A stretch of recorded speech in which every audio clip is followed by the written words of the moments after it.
Hello, everyone, and welcome back to the Criterion Collectors. I'm your host, Tim Rosenberger, and today we're going to be talking about Ernst Lubitsch musicals. The four we're going to be discussing today were released by Criterion, but not in its normal Criterion Collection formats where, it has a spine number, 1, 2, 3, 4, whatever. It's part of its Eclipse series, which is a series of box sets and releases that don't have the normal amount of special features that the normal Criterion releases have. The idea behind this is to release certain films that are good and high quality, but that are a little bit cheaper for people to buy, because one of the barriers for people who want to buy Criterion films sometimes can be the price. So the four films we're going to be discussing, the Ernst Lubitsch musicals, are a part of that Eclipse series. There's going to be four films: The Love Parade from 1929, Monte Carlo from 1930, The Smiling Lieutenants from 1931, and 1 Hour with You from 1933. I do want to apologize. I know that I said that this episode was going to be out at the end of February. That was the plan, and I was on track to do that, but near the end of the month I got a viral infection and was bedridden for basically 2.5 days, and that put me behind, so this is coming out a little late.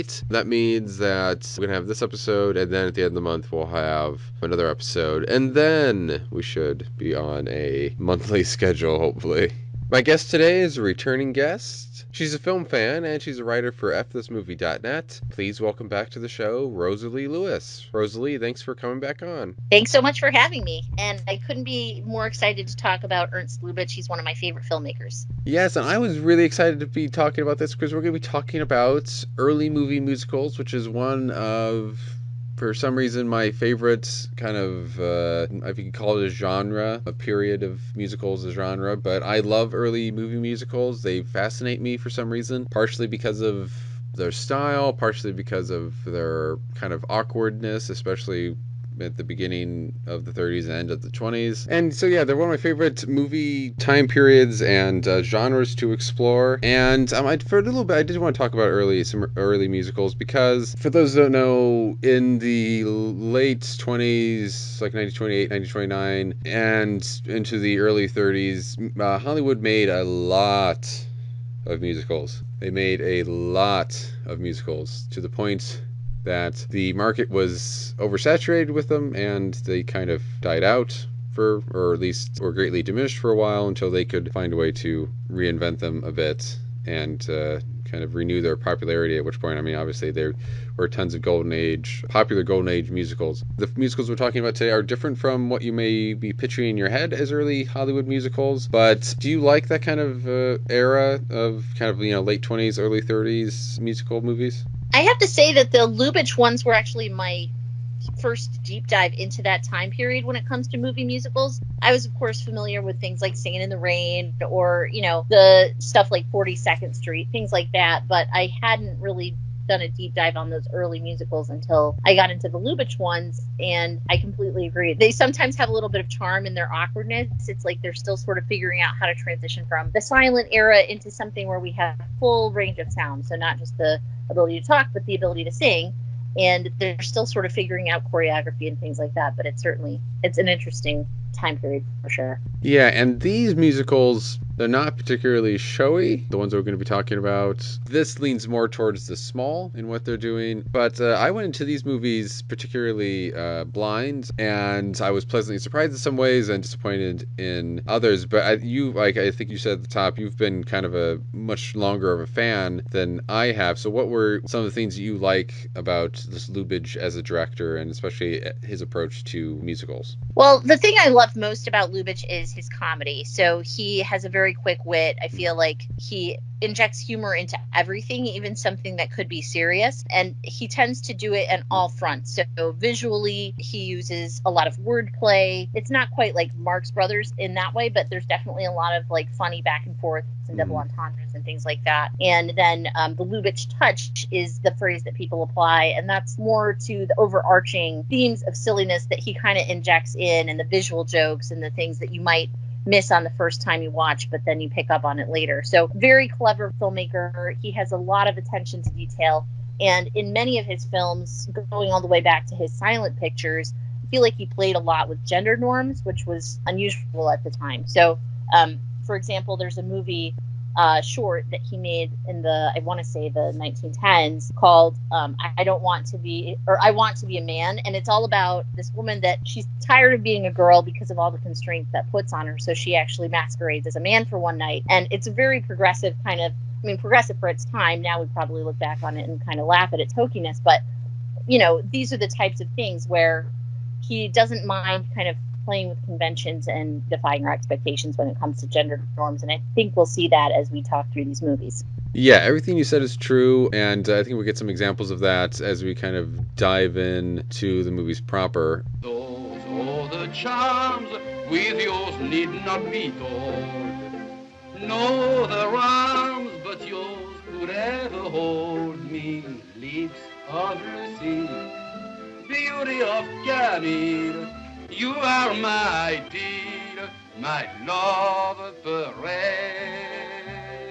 The first we're going to do is The Love Parade, which, as I said at the top, came out in 1929. It was based on an early 20th century French play called, I think translated to The Prince Consort, which was adapted to Broadway in 1905, and I think was adapted to a novel in 1919, but I'm not sure. The 1929 movie, it stars French actor Maurice Chevalier as Count Alfred, the military attaché to the fictional country Slovenia, and he's the military attaché to the Slovenian embassy in Paris. After he messes around with the wives of probably a few too many, or probably not a few too many, Parisian husbands, Alfred is sent back to the country of Slovenia as kind of a punishment. He's sent there with his butler, played by Lupino Lane. He is one of the Lupino entertainment families. If you listen to the last podcast, Ida Lupino is, I think, his first cousin.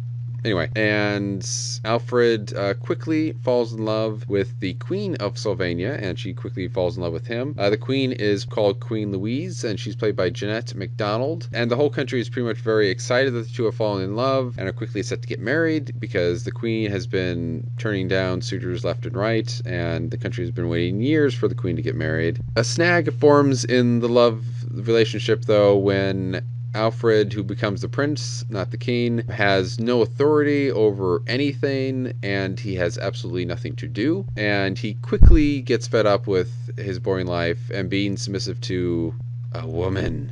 And friction grows between the two, and comedy ensues. So I think right off the bat, your point about Lubitsch and Chevalier too, and their kind of talent for humor is on display, because the opening scene is quite hilarious, and you kind of instantly fall in love with Chevalier, who I will say stars in 3 of the 4 movies we'll be talking about, and he has this instant charm that is just wonderful. Even when he's doing terrible things, you kind of just can't help but love the guy, and they kind of just rope you in right away with its style, and also it's pretty quickly they kind of rope you into the innovations that Lubitsch was doing for early talkies. It's a very kind of innovative movie in that it's not nearly as stagey or stiff as other early musicals from around that same time period, and he used a lot of Lubitsch developed and tried different things to make it less stiff and give him more, and to give him more freedom as a director in terms of how he did the scenes and how he'd set up songs and dances and all that. So I kind of instantly kind of gravitated toward the movie. What was your kind of first reaction when you were kind of getting into the kind of early bits of this movie? Well, I think you're totally right about the opening scene. It's hilarious because there's, again, the visual gags, like I mentioned, but also just the wordplay and the situation.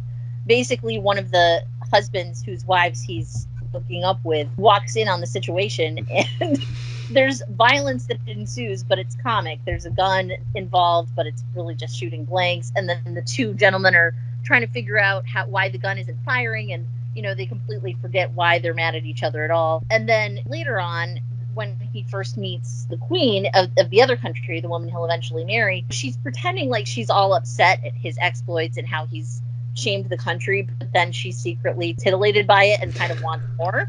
Yeah. Which again, I love that it's playing with those gender norms, because normally we think of the men as the ones that are interested in these salacious things. And I think in a lot of Lubitsch movies, starting with this one, you see that it's the women that are very interested in that kind of stuff. So it's kind of a fun reversal. I also do really like some of the musical pieces in here.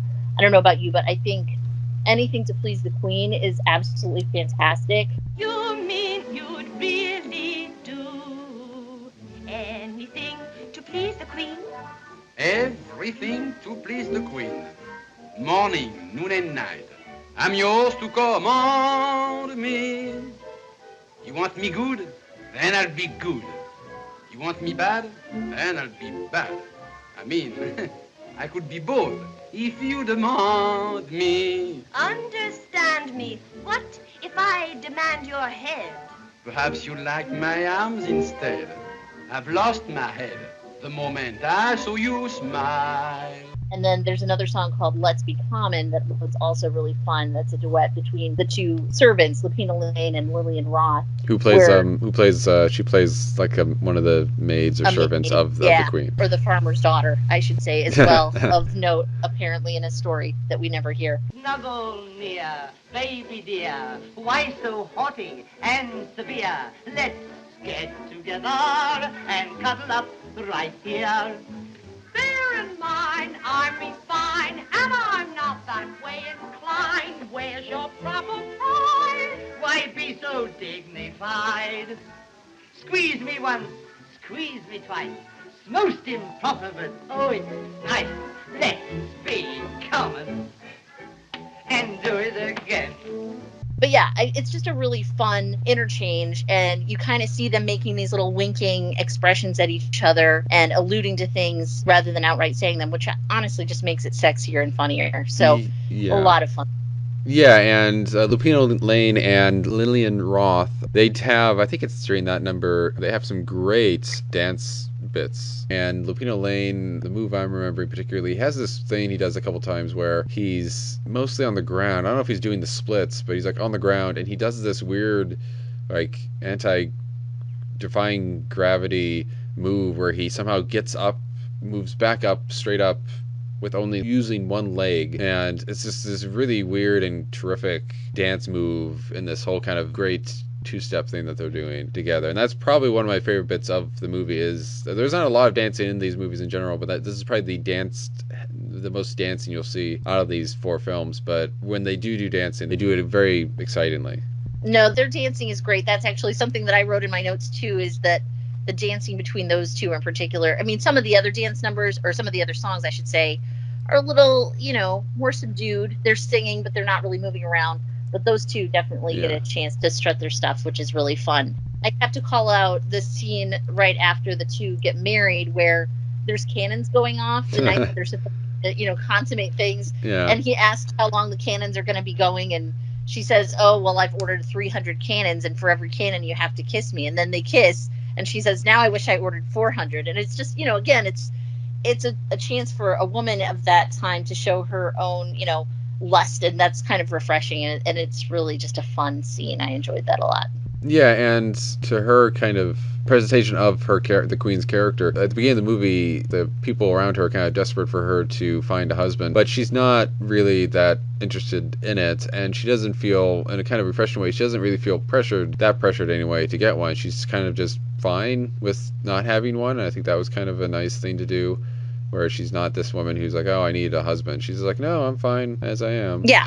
In fact, she's even complaining that everybody keeps asking her when she's going to get married. And, at the beginning, she's telling her maids that she had a dream, but it's not a dream befitting a queen. And, it's not about her getting married. It's something a married person couldn't do, kind of thing. So it's just kind of fun to see, her kind of poking fun at even the institution of marriage. Yeah, and she, at one point, kind of flipping gender norms, or at least gender norms of that time, to an extent now, on their head. After they get married, Alfred wakes up, and the queen is she's out kind of doing her duties. She's in kind of like a military-ish type uniform, and she's doing some stuff with the troops outside the castle. And then she comes back in, and she just starts talking about how she has like so many things scheduled for Alfred, and this, you're gonna go do this and you do that, and it'll be fun and all that stuff. And it's kind of a nice little change of what the opposite would have been true at that time. And it was kind of this little kind of nice turnaround that was also comic and kind of eye-opening in how like Alfred's just like, well, I don't want to do that. That just sounds like, you know, he just feels useless. And it's this kind of nice little, well, yeah, that's maybe how women feel. Is that they just have all these little dates that you plan for them and have nothing else to do. Right. And when he expresses that he's unhappy to her, she's like, well, I don't understand. I come home to you every night and, you know, I get you all these fancy clothes. It's just like, yeah, I'm sure that conversation has happened with the roles reversed. Yeah, so that was some of my favorite kind of, probably my favorite of the kind of playing with that kind of idea was kind of my favorite bits. The one thing I really liked about this and several other of the movies we're going to talk about was Jeanette MacDonald. I think this was her first film, I believe, and she's just magnificent. She's got such radiance. She's really a natural performer. She doesn't have that stiltedness that you sometimes see. She also has a great singing voice. She has the operatic singing style, so I know for some people that's off-putting, but I actually really liked it. I thought it was, you know, it kind of helped carry some of those songs and give them a little more strength and memorability to me.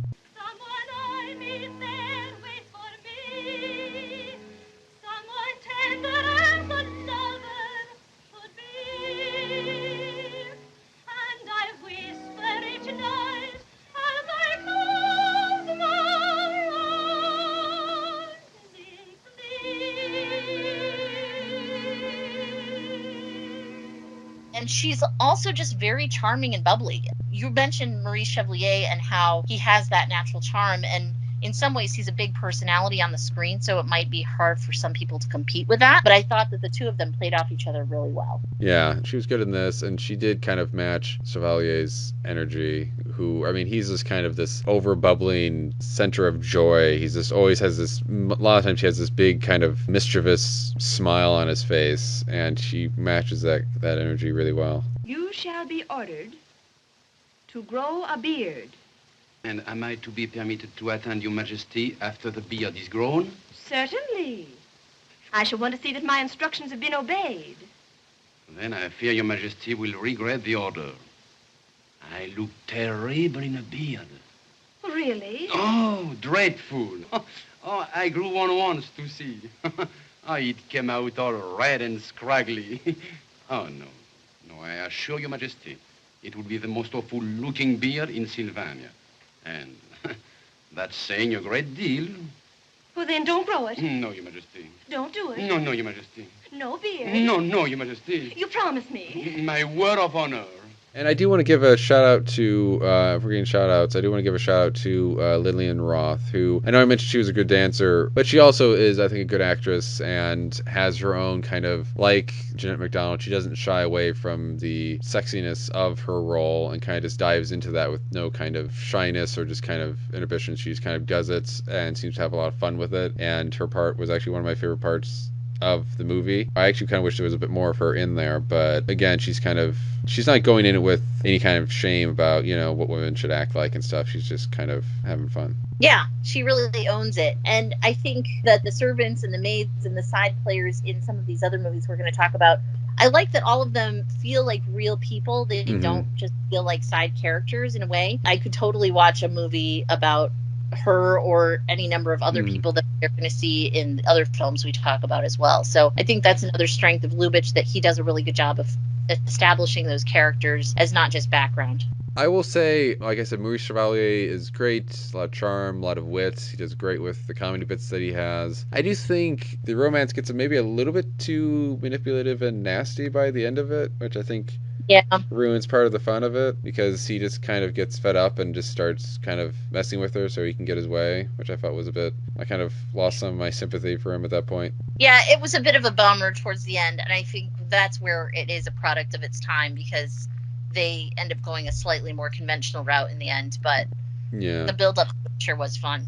No, it is, and it was one of those things where I was kind of expecting it because I was like, well, it's 1929. They're going to have to do something to change this. They can't. I mean, I was kind of hoping, oh, maybe they will kind of go the unconventional route, but at the same time, it's kind of like it's pre-code, but it's kind of like the code rules, like criminals have to be punished. You can't do this, you can't do that, you can't have whatever an affair if you're married or whatever it is. So you can't go this unconventional route because people won't accept it or whatever, which is disappointing, but yeah, not unexpected. But yeah, the lead up to it is great though. And again, back to the kind of innovations or kind of clever ways Lubitsch shot the film. I think this film is infinitely more watchable than many 1929 films. Again, just because 1929 is a very awkward year for films, because I think it was the first year they were really going full tilt into sound films, and they were going through a lot of growing pains that year. And this is just a lot of, like I said at the top, a lot of awkwardness and just scenes that go on way too long and just very immobile cameras and stuff. And I think Lubitsch avoids a lot of that. I mean, there's still limitations, but he avoids a lot of that. And I think this makes it much more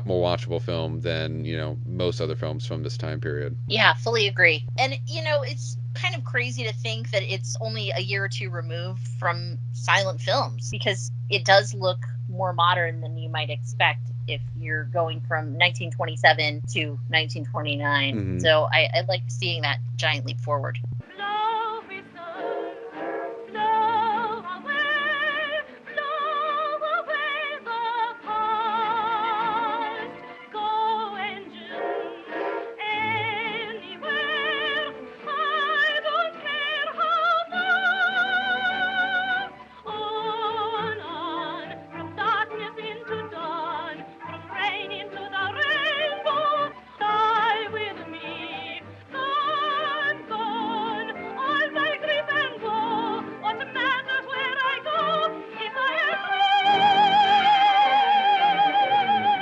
free? So the next film we're going to talk about is Monte Carlo, which came out actually just the very next year in 1930. This one does not star Maurice Chevalier, but it does star Jeanette MacDonald, as well as Jack Buchanan and Claude Allister. And I will say, I think this one suffers from not having as strong of a male lead, but nonetheless, I did enjoy this one quite a bit as well. So in this movie, we meet a young woman who is a runaway bride, and we're learning in the very opening scenes that this is the third time she's left her to-be husband at the altar. And let's just say her future husband, really, the character reminded me of like Niles Crane. He's just so like... He's a weenie. He's a weenie. Nobody would want to marry this guy, and he even knows it. He knows she's marrying him for money, and she fully acknowledges it and makes no bones about it. So you can sort of see why she would want to run away from him. There's a great song early on that we'll talk about in a second, but essentially she runs away, she jumps on a train with her maid, and they decide to go to Monte Carlo, where she has this great plan that she's going to take the little bit of money she has and keep betting it over and over again until she doubles, triples, quadruples her money, and she's going to become rich. And she has this, insane plan that I don't think quite works, but she manages to convince enough people that it is working, that she gets to stay in a nice hotel and hire servants and things like that. While she's there, another man spots her who thinks she's quite attractive, and in order to get into her good graces, decides to pose as her hairdresser in order to find out a little bit more about her and trying to win her over. And of course, this leads to lots of fun and misunderstandings. So this was another one where, again, I think the female protagonist is very empowered and isn't particularly interested in marriage unless it serves her purposes. And I also enjoyed the musical numbers. Actually, I think this one maybe has my favorite song out of any of the movies we're going to talk about, which is Trimmin' the Women. And it's just three guys talking about how if you become a hairdresser, you have access to all these beautiful women all the time, and you got to kind of get in on their secrets. And it's a hilarious song. It has great choreography, and it's really fun. Why waste away your youth searching for the naked truth? Why attend a college? Get your knowledge trimming the women. Who needs a lot of Greek to caress a lady's cheek? Couldn't you contrive it while in private trimming the women? Now, if you care for beauties, be a beauty specialist. He caresses ladies' tresses, and they never resist. But why ply another trade? Barber's pet and yet get paid. You could make a sort of indoor sport of trimming. trimming, the women. Okay, well, confession time. I really hated this movie. Oh boy.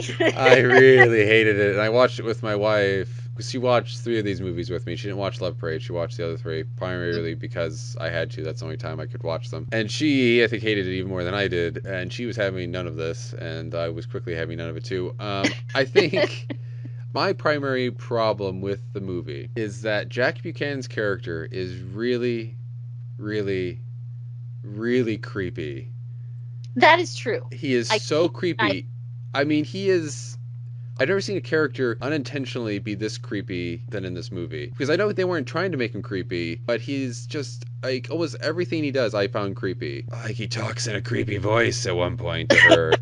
And for no reason, at one point he locks the door, then runs over to her, I think tries to kiss her, and, you know, he smiles, and this, which, I mean, it's partially, I think, Jack Buchanan's smile, and I don't want to, he might have been a very nice person, but his smile is naturally kind of creepy, I think. Right. And he just, I mean, and he's a stalker, and he won't leave this woman alone. And he's like, I've called her like 5 times. I don't know what else to do. And it's like, well, maybe just get over it. And Right. but it's just so, and he's the leading man of the movie. So every time he was, I started the movie going, oh, I don't want her to be with this Duke Otto von Liebenheim, who's the Claude Alistair character, because he's a weenie, and he also has his opening song. He also talks about beating his wife, which was uncomfortable. Yeah, exactly. But so after a certain point, when he came back into the story, my wife and I were both like, no, be with him. At least, I mean, barring the beating his wife's line, he seems like a nice enough person. He's kind of sweet and cute, but this other oh my god, this other guy was just horrible. And Yeah, oh.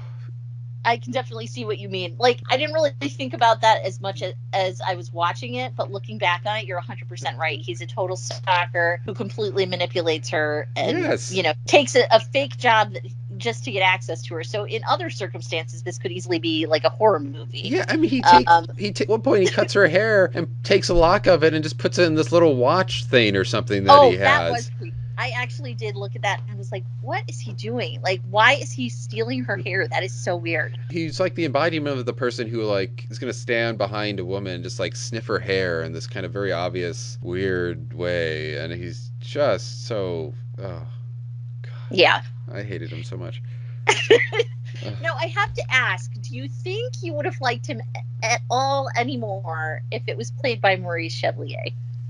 Oh, yeah, probably, because Maurice Chevalier, well, I don't always sympathize with or like his characters at all points. He at least has charm and, like, a sense of comic timing. This guy, who I know nothing about him, as I think he starred, there's some movie where he played a character part, some famous movie, I can't remember what it was off the top of my head. I think it was another musical. But anyway, this guy, he has no charm whatsoever, so I would still probably have been uncomfortable with the part as written, but I at least would have, I think, liked him more, because again, Maurice Chevalier can pull off a lot with that smile, and this guy doesn't. I think that was probably the major failing of the film for me, was just that there wasn't really a male protagonist I wanted her to end up with. I kind of just wanted her to dump them both and live her best life. Yeah. But, you know, it's not going to happen. It's 1930. That being said, I still stand by the fact that there are some really fun songs in this movie. Besides Trimming the Women, you have that one early on where Claude Alistair is singing his little song about how upset he is that she's left him at the altar again. And there's a call and response that's just fantastic, because he says, But when my seeds of kindliness have failed to bear me fruit, I then become, I must confess, a nasty-tempered brute. He's an ass, he's an ass, he's a nasty-tempered brute. so basically they're calling him an ass at his own wedding. It was fun. I mean, maybe I have a simple sense of humor, but I thought it was amusing. No, yeah, that song I liked. Yeah. And I also enjoyed the whole... She wants her hairdresser to be named Paul, so she tells him not to answer to Rudolph, even though that's his name.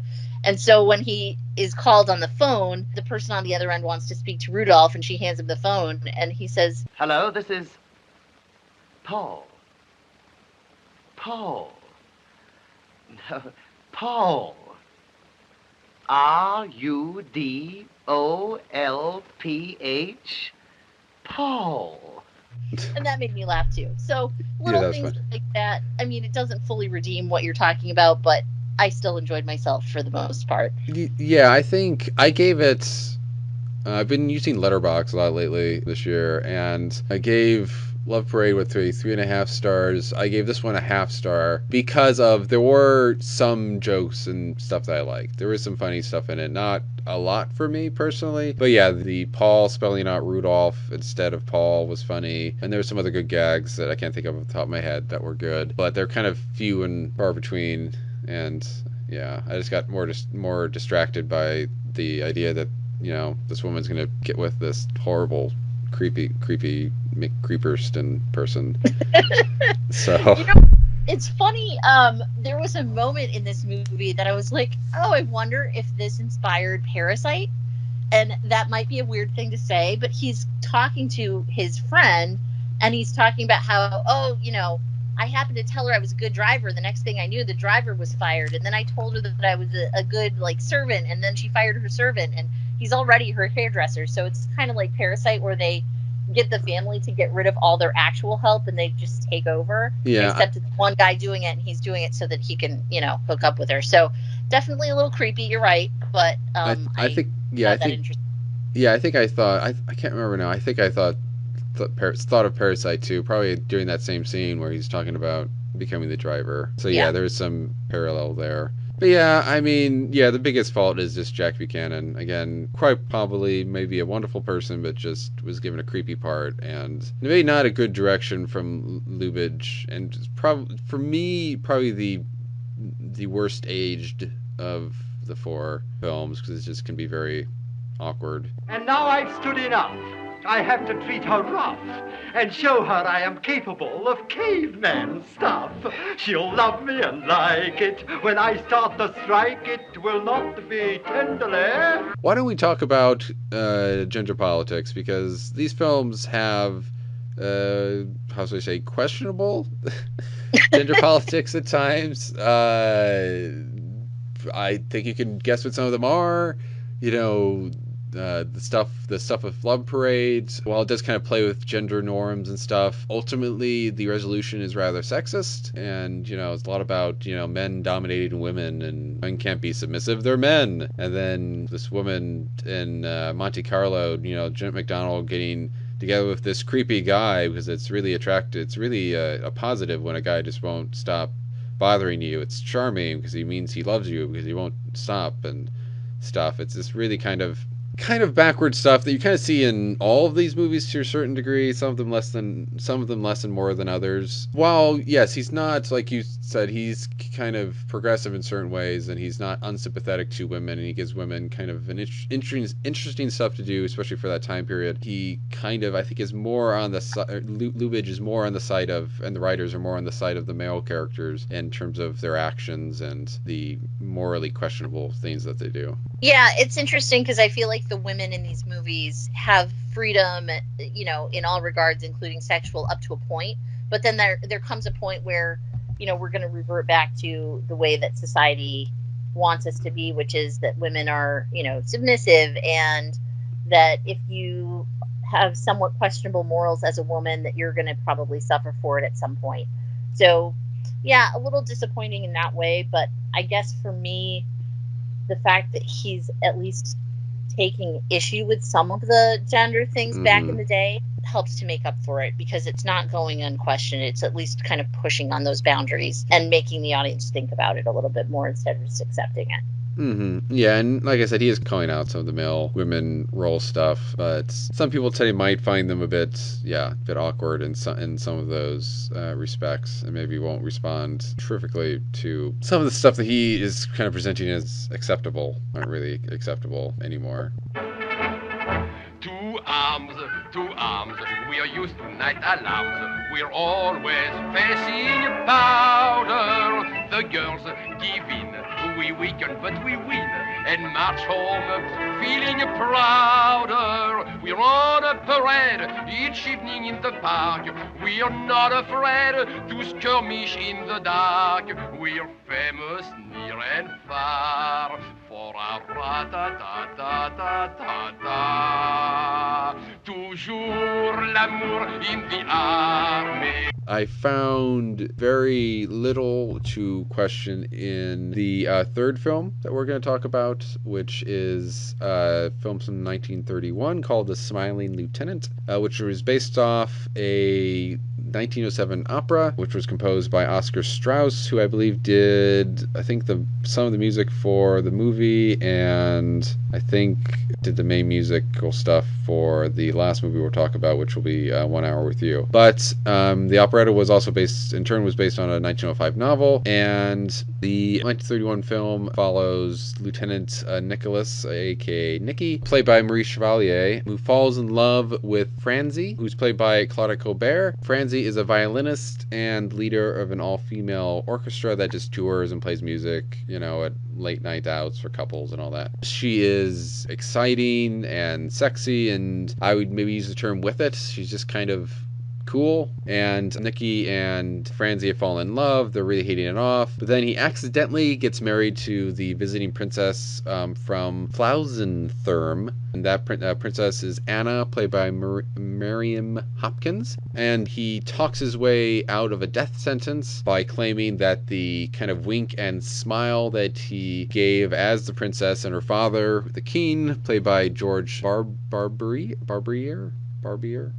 can't pronounce that right, but anyway, as they are going by, the smile and wink that he gives was not meant for the princess, and was not him laughing at her as the princess and the king think, but was just a kind of nice kind of wink and smile to Franzi. And he talks his way out of the death sentence by pretending that he's actually into the princess, which leads to him accidentally getting engaged and then eventually married, and eventually he moves to Flausenthurm and is unhappy and doesn't know how he could possibly be happy with the princess and not be with Franzi. So this for me was my favorite of the 4 films that we're talking about. I think it is probably, out of the kind of style and I guess if you want to say formula, sounds like kind of a negative word, but if the kind of formula of these films, I think it's kind of the one Lubitsch has kind of mastered this kind of form pretty well by this point. It's really funny. The musical numbers are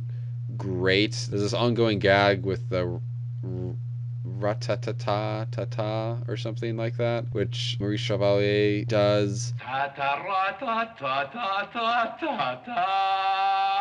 Claudia Colbert is great in the movie. It's really, really good. This was my favorite one as well, and this is in my top 2 or 3 of Lubitsch of all time. Like, I just absolutely adore this movie. And Marie Chevalier, he's hilarious, but he's actually completely upstaged by the women in this movie. I think Claudette Colbert and Miriam Hopkins are both absolutely wonderful. Claudette Colbert is exactly right. She's a cool girl. She's hip and modern and dresses sexy and plays the violin and, And Anna isn't. Anna isn't. She is the opposite. Anna gets flustered at everything and dresses kind of dowdy and takes everything very personally and runs to her dad whenever she has a problem. Her dad, by the way, played by Charles Ruggles, who is hysterical because he takes everything as a personal affront to Flausenthurm, even though it's not intended as such. So there's a lot of just funny political stuff and political commentary there too. My favorite is when he calls the Emperor of Austria and refers to him as Emp multiple times. It's like, hey, Emp, it's me. And it just made me laugh so hard. There's also just the complication in this movie of the guy being in love with one woman, but another woman thinking he's in love with her and wanting him. And the way that love triangle resolves, I thought was so masterful and so unexpected. I don't know how much we want to get into, but there is eventually a meeting of the 2 women, and it doesn't go quite the way you might think. Yeah, it's we can leave that for people to discover, but it is kind of touching in an odd way, touching but also sad, but also again really funny because he finds humor even in that. But I do want to give a shout out to the King because he does have a great gag. I think maybe not right at that part, but around that part. Because he's funny too, but yeah, in a more not as showy way because he doesn't get as much to do. But there's one point where Marion Hopkins is upset because Nicky is upset and not really into her, and he's making that really obvious. And she goes to cry in her room, and while she's just kind of crying on his bed, her father just kind of walks in this kind of sweet but also kind of funny way, and just offers wants to play checkers with her, and just says, "Hey, do you want to be white or black?" and she just says she doesn't want to play checkers, which I found kind of, it's sad, but also kind of a funny little character moment with him. Yeah, that was a really great moment. I enjoyed that too. I also enjoyed early on in the film when Nikki and Francie first meet, and it's evening. He's actually gone to her performance with a friend of his who's married. Yeah, who's and the interested married in guy her. really wants to pick up Claudette Colbert, but then it ends up that Nikki wins her over basically by telling his friend, "Oh, she's just like your wife, but 15 years ago and with a nose job." And so he convinces his friend that she's not great, and then of course she is. But I love their exchange about he wants her to have breakfast with him, which we all know what that's code for. And she says, well, I don't know about breakfast. Let's maybe start with afternoon tea. And he says, okay, well, we'll do afternoon tea and then dinner. And then she says, and then maybe breakfast. So again, very like modern and very kind of unexpected in that they're clearly talking about, hooking up on the first night together. But the movie doesn't seem to shy away from that at all. What I liked about that scene was that when she says, no, let's do tea first instead of breakfast, is that when she says, no, let's have tea first, then maybe we can have breakfast, is that he does just say, okay, and he doesn't force the issue, which I found nice, because unlike the other movie, where the guy was kind of forcing stuff all the time, Chevalier is just kind of, okay, that's fine, we'll do that, if that's, He respects boundaries. Yeah. I liked it. But yeah, this had my favorite musical numbers of the movies. A lot of these movies, I like certain pieces of music in them, but a lot of them, the majority of the songs I actually find kind of forgettable for me. Not that they're bad, they don't stick in my mind maybe as other, popular songs from Golden Age musicals. But this one had a lot of great ones in it, and I'm having trouble remembering them now, even though I just said that they weren't forgettable. But the ones in here are probably the best ones of the bunch for me. Yeah, and I think it helps that the characters in it actually are supposed to be musicians. I mean, Nikki plays the piano, we know Francie plays the violin, and even Princess Anna plays the piano a little bit, although her abilities are not quite at the same level as those other two. But I like that music figures into the plot so that it makes it a little bit more natural. Yeah. And then, of course, there's a very memorable number towards the end called Jazz Up Your Lingerie, and how can you not love that? Jazz up your lingerie, just like a melody. There's music when every ribbon has a flowing rhythm. We're laced in harmony, a silken symphony. It's music and just the right note for you. Color should be seen, let your step-ins have no dull or gray tones. Wear your crepe de chine with some pep in up-to-date. Hey, tune! Yeah, and I think Marian Hopkins, I haven't looked this up to verify it, but I was watching with my wife who plays the piano, and a scene where you see Marian Hopkins playing the piano with her hands on the keys. My wife, again, who plays the piano, it looked like she actually was playing the piano, and actually kind of knew what she was doing, unlike, I don't know if Chevalier actually knows how to play the piano, or was just miming it. I don't know enough about the violin to know if Claudette Colbert can actually play the violin. So there was actual musical talent going in it too, in terms of instruments. And I think the musical numbers are helped by the fact that the people have good chemistry with each other, because Claudette Colbert and Chevalier have really good chemistry together in terms of romance and kind of sexiness, but also just kind of this very uplifting, jovial, a lot of energy way that works really well for the couple musical numbers that they have together. Yeah, I really liked their musical numbers together. And there's also just some really beautiful scenes with each of these characters on their own, especially Colbert. She gets this great scene where she's pretty sure she's not going to see Nikki again, and so she writes him this note that says it was nice while it lasted, and then she lifts her skirt and pulls her garter off and puts it on there with the note. And I thought that was just it's sexy, but it's also just so sweet. It really underscores the poignancy of that moment in something that could otherwise just be kind of slapsticky. I thought it was really... Yeah, that was good. And just the kind of idea of having that, I mean, her showing that much leg in a 1931 movie is just a very kind of daring, sexy move to do. So I'm glad that Lubitsch does that multiple times, actually, and isn't afraid to do that. Yeah, there was another movie, and I think it was it Monte Carlo or one out? Now I'm mixing these two up, but one of them where the protagonist says that she has the best legs in the country, and she lifts her skirt to prove it, and I thought that was funny too. Yeah, I think that's Monte Carlo, yeah. Yeah, Monte Carlo. It's a fun, daring, little risque kind of move, and I think it just adds a little extra fun to these movies. Mm-hmm. How did you feel about, I won't go into too much detail about it, but how do you feel about the ending post that kind of scene with the two female leads? Obviously, I can see why they went that direction. It's probably not what my heart wanted for the movie, but I think it ended in a really beautiful way. Yeah. And it still managed to be funny too. So I was all right with the ending. I probably feel similarly. I kind of wish they went a different way, because I think you could have accomplished the same goals with Anna's character and kind of gone maybe a slightly happier route, and maybe not make, because of the ending, I question his love for one of the characters, because he does do this kind of switch so quickly. So the ending for me it took the film down a little bit of a peg, because it did kind of end in a disappointing manner, because I was going to rate this movie a little bit higher, but that ending was just a bit of a downer. The first time I watched it was a 4-star film. This time I watched it was a 5-star film. And I think the reason why I'm okay with that, even with the ending, is that you can actually read the ending in a way where it honors the love that we've seen previously, just maybe not in the most conventional way. So it's accepting a certain inevitability, but also being grateful for a gift that's given, shall we say. So for me, I thought it was still a nice ending. Mm-hmm. Yeah, it is kind of a selflessness about one of the characters that is kind of a nice touch. Even that, again, could have been maybe done a little bit better by kind of rearranging some stuff. But again, you can all discover that on your own. How I would love 1 hour with you, 1 hour of just being with you. Then I could say what I'm feeling and concealing in my heart. The final film we're going to talk about is 1 Hour with You, which came out in 1932. Again, these are all in very quick succession, 1 year after the next.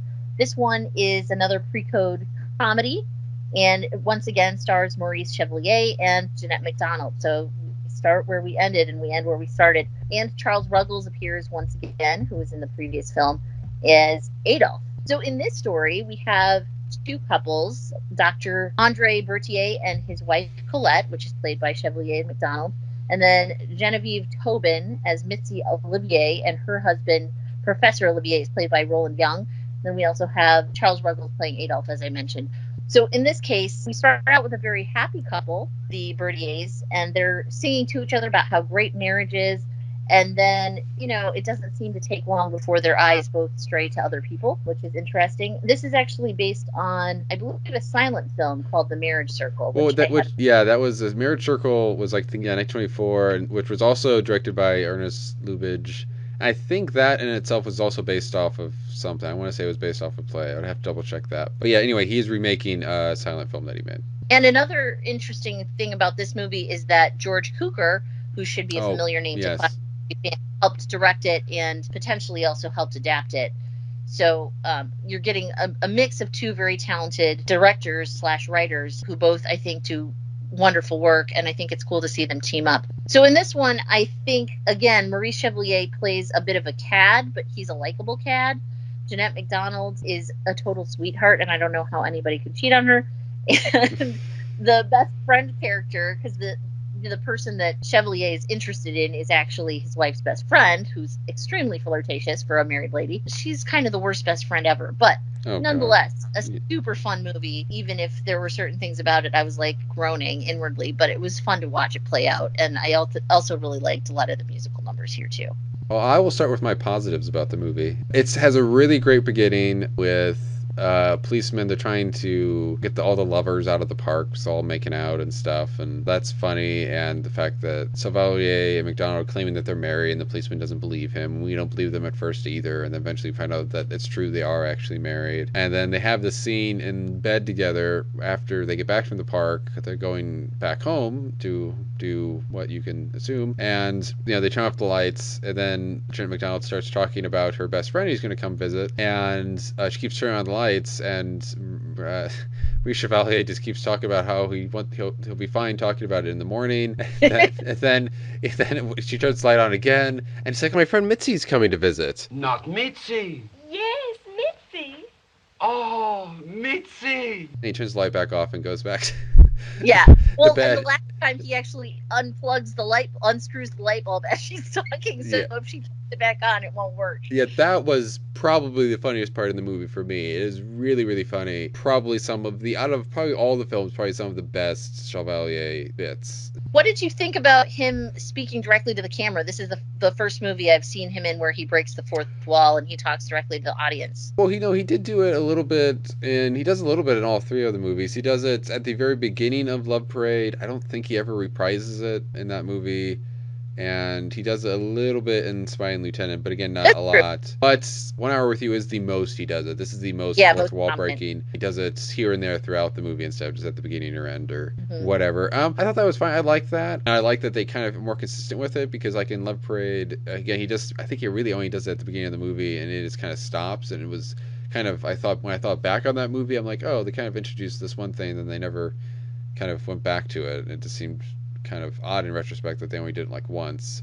So in this one that they kind of did it, kind of kept it kind of a consistent thing and kind of went for full circle with that by the end of the movie was, I think, much more effective and better. And I like it. There was probably the best moment with that was, I think at the beginning, the first time he talks to the camera and he's explaining how, they actually are married and blah, blah, blah. And he's right outside their, I think, bedroom door. And then he just, when he finishes, he just says something, something, something. And then right before he goes into the door, he just says, Viva la France, and then just shuts the door, which is just really funny. I laughed so hard at Viva la France. That made me laugh forever. And it was funny, it actually kind of called back to the beginning scene in the park with the policeman, when the policeman is like, what's going on here? And he's like, the French Revolution. So, yeah, very patriotic. Yeah, it's very funny. I think this is the first one of these movies where he's actually playing a French guy, because all the other ones, I think they say something else, the other two. Right. Viennese in Smiling Lieutenant, and I have no idea which. Well, in Love Parade. I think Love Parade, he's supposed to be Sylvanian from that country. And and they have an explanation in the movie why he has a French accent. In Smiling Lieutenant, they just kind of ignore it, because the accents in these movies are very inconsistent. Because, I think this one takes place, 1 Hour with You takes place, I think, in Paris, but I think I would be hazarded to think of another character besides Chevalier who speaks with a French accent. They all just kind of speak in whatever accent the actors naturally have, which is whatever. So I have to call out one of my other favorite scenes in this movie, and it's with the wretched best friend character, because he really is the worst. Oh, she's oh, God. She's the worst. He is a doctor, so when she decides that she wants him for herself, she pretends to get sick so that he has to call on her.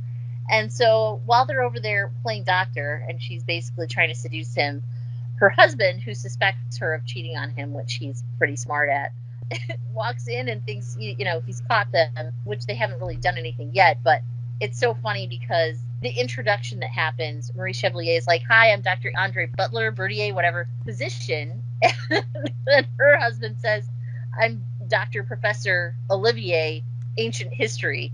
And it just, that moment made me laugh so hard, because he thinks, it's over for him at that moment. Yeah, the best friend character, she is absolutely horrible. She's a terrible, terrible person, and a terrible best friend, very manipulative, and very, I actually think bad at having affairs, because she's very obvious about it, and does it in, very obvious, she basically wants to start making out with Chevalier in a cab with, clear windows and stuff, and it's just, shameless.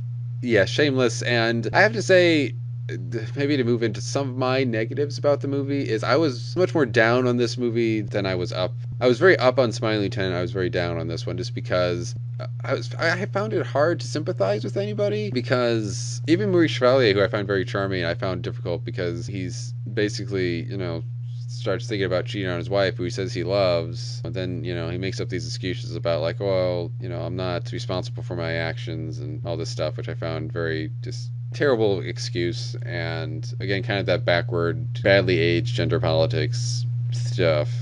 And then his wife starts thinking that he's cheating on somebody, and she doesn't believe him, which is very untrusting. And the best friend is terrible. And then there's this one guy who's interested in Chevalier's wife, who is kind of a creeper too, and won't leave her alone. I think actually does smell her hair behind her at one point. and he's just very awkward, and it's just, actually, by the end of it, the person I was sympathizing with the most, because I found even by the end of it, Chevalier wasn't even terribly sympathetic. I couldn't even like him all that much, because he's making these kind of nice, bright musical numbers while he's talking about cheating on his wife and how that should be okay. But the only person I actually found, I was on the side of Jeanette MacDonald, her best friend's husband, who is investigating his wife, because I just felt sympathy that he has to put up with this woman. He probably is the most sympathetic person in the movie, to be honest. Although, I have to say, I think that having Chevalier break the fourth wall so many times is Lubitsch's way of trying to get us to like him a little bit more, because we kind of get a little bit more insight into who he is. But it doesn't totally work, because I was still mad at him. I was like, why would you step out on Jeanette MacDonald? She's the best. Yeah, and then for her, again, it's like, why...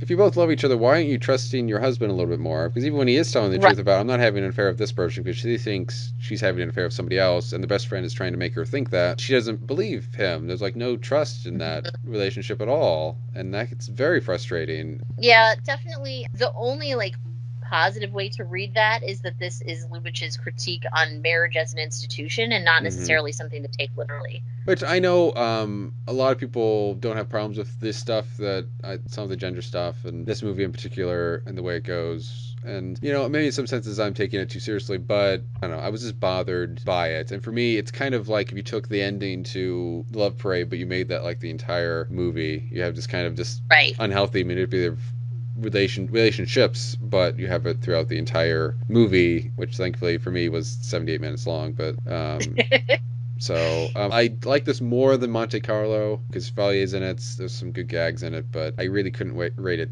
terribly high, even though there are some good songs in it. Probably the one I've actually been thinking about today was 3 Times a Day, which was pretty memorable, where he's talking, it's a number between him and the best friend character. I know it can't be chronic, but if you feel this way, perhaps you need a little tonic 3 times a day. My head is simply reeling. Oh, doctor, don't delay.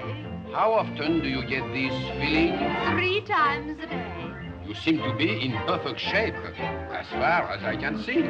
Are you a doctor or a saint? Hold me, please, I'm going to faint. You surely need attention. Do something right away. Now just take 2 of these in water 3 times a day. Yeah, I enjoyed that too. I have to comment on that scene, because right before you see that song play out, he's over there because this is when she's claiming to be sick, and he goes over to be her doctor. And we see him getting pills out, mixing them in various liquids, and we think he's going to hand her this glass to drink, and then he downs it himself. I guess he's trying to steel himself against the moment, but he's telling her the things she needs to do to 3 times a day, which kind of devolves into her wanting him to be around 3 times a day, which we can only gather what that means. But yeah, that was a really fun song. And I also liked what a little thing like a wedding ring can do from the beginning, where all is well in paradise, and Marie Chevalier and Jeanette MacDonald are happy together, because they're kind of talking about how great marriage is, which maybe they're naive, but it's a very sweet number. I felt that they were in love during that sequence, which was made the stuff that happened after it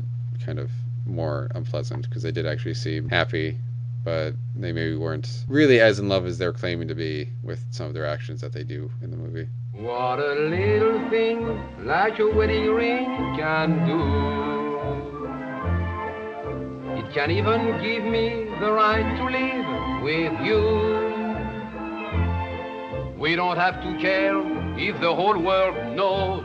You can pay my bills, you can buy my clothes. And it's quite alright if I kiss and tell. It's legal. It's swell. Okay, so how do we feel about these movies as musicals? Because, like I said, they're not particularly showy, except for Love Parade. There's really not much dancing in them, I think, really at all. Even then, it's not done by the 2 leads in Love Parade. It's done by the 2 side characters. And Chevalier, at most, he does this kind of sway kind of thing, which is nice and stuff, but the musical numbers are highlighting the songs, which there aren't tons of them in the movie. I actually forgot a lot of the time that I was watching musicals, because the focus seemed to be more on the plots. But yeah, the musical numbers can sometimes be nice, and they are also, I think, one of the Love Parade, and you see this throughout all of the 4 films we're talking about. The Love Parade, I think, was one of the first, if not the first, Hollywood musicals anyway, to incorporate the songs into the plots. So instead of just having other films to just they're actually singing a song for whatever reason. They have an excuse for them singing a song that probably doesn't actually have much of anything to do with the plot. It's just, they're trying to work in a musical number. This one actually had to do with the actual song, so that was nice kind of to see, especially in the Love Parade that early. So I think if you judge them as a product of their time, they are musicals because they do have musical numbers in them. But for me, having been more exposed to the wall-to-wall kind of musicals where almost everything is sung, it didn't feel that much like a musical. It kind of reminded me of the Disney movies, the classic Disney movies, where it's mostly plot and then every once in a while they break into song. Mm-hmm. So if you're not a big fan of musicals, maybe this is a good place to start because you won't have to hear as much music and you'll actually get more story. I would have loved to see Lubitsch progress into more of the standard musical later on. Mm-hmm. I don't think he did that, but something where it was more wall to wall and there was more choreography. But I think these were a nice balance because we got a little bit of story, a little bit of as close to naturalistic acting as you're going to get from 1930 pictures, and they still had nice songs. I think if you took the best songs out of all of these, you'd probably have about one album's worth of music. Some were than others, but I think the music overall was good. I don't have as much problem with not having as much songs just because I personally get annoyed with musicals that are mostly sung, like like Sweeney Todd, or musicals like that are like singing, talking for 5 seconds, singing. I don't know. That style doesn't appeal to me as much. Fan of the Opera, the musical version of that, I don't like as much because of that reason. But some of them can work fine, but a lot of times I get kind of restless with those films. So if there's going to be an overbalance of one or the other, talking and singing, I'd rather be talking personally. The only other thing I was going to point out is just a little bit more about Maurice Chevalier, because he kind of has an interesting history. Just an interesting anecdote about him was that he actually fought in World War I and he was a POW for several years, and then when the war ended he went into acting. So definitely not what you would expect from a guy as chipper and over the top as he seems, but he actually went through quite a bit of hardship earlier in his life. Yeah, and I wonder if maybe he went to those types of films, gravitated towards that kind of stuff because of his I'm assuming probably harsh experiences in the First World War. Try to do something that kind of cheers people up and puts a smile on their face instead of more grim, dark stuff. Yeah, it's interesting. I was on Letterboxd just kind of reviewing these again and putting in my ratings for them, and it seems like he's a very divisive actor. Some people said that they loved him, other people were like, this movie was great, but I wish I didn't have to deal with Maurice Chevalier. Oh, I think I saw that one. And I was like, what are you talking about? He's the best. But I guess not everybody agrees with that. I can certainly see how if you don't like him, seeing more than 5 minutes of him would be a lot, because he's a lot, like by nature. That's just who he is. It's like if you don't like Jim Carrey, you probably shouldn't watch Jim Carrey movies because he never tones it down. Yeah, it works for what he's doing. Yeah, he's a strong cup of coffee. Yeah, if you don't like him, maybe don't maybe check out The Set, but maybe just check out Monte Carlo because it's the only one he's not in. And if you do like these movies, even if you have some of the same problems that we talked about with certain plot elements or certain somewhat retrograde gender politics, definitely check out Lubitsch's future movies. Some of the same people pop up. So Jeanette MacDonald popped up in several of his other movies, as does Claudette Colbert and Miriam Hopkins. So my next recommendations for you, if you're looking for some, which are also on Criterion, would be Design for Living, which also features Gary Cooper. And that one is about a love triangle where they just make it work. They just are all in love and they all live together and it's great. And that's pretty progressive for the time. And then another one that you definitely have to watch is Trouble in Paradise, which is a great con artist movie and also just a really fun romantic comedy. And he also did, which I don't think these are on the Criterion channel. They're probably not. But if you want to check out his other famous films that he directed, would have been The Shop Around the Corner, or A Shop Around the Corner, and To Be or Not to Be. Yeah. To Be or Not to Be, there is a Criterion release of, and that movie is absolutely wonderful. If you watched Jojo Rabbit and you thought, we should make fun of Nazis even more, then definitely watch To Be or Not to Be, because that movie has so much fun at the expense of Hitler, and it's a fantastic movie. Well, I think that about wraps us up for today. You can find 25 Years Later at its website at 25yearslatersite.com, and also its Twitter account at 25ylsite. You can follow me on Twitter at CinemaPackRat, and you can follow Rosalie at Rosalie Lewis. That's Rosalie and then Lewis. I hope you guys come back and visit us at the end of the month, where we'll be talking about Criterion childhood movies. Tune in for that sometime in March, and until then, I will catch you guys later.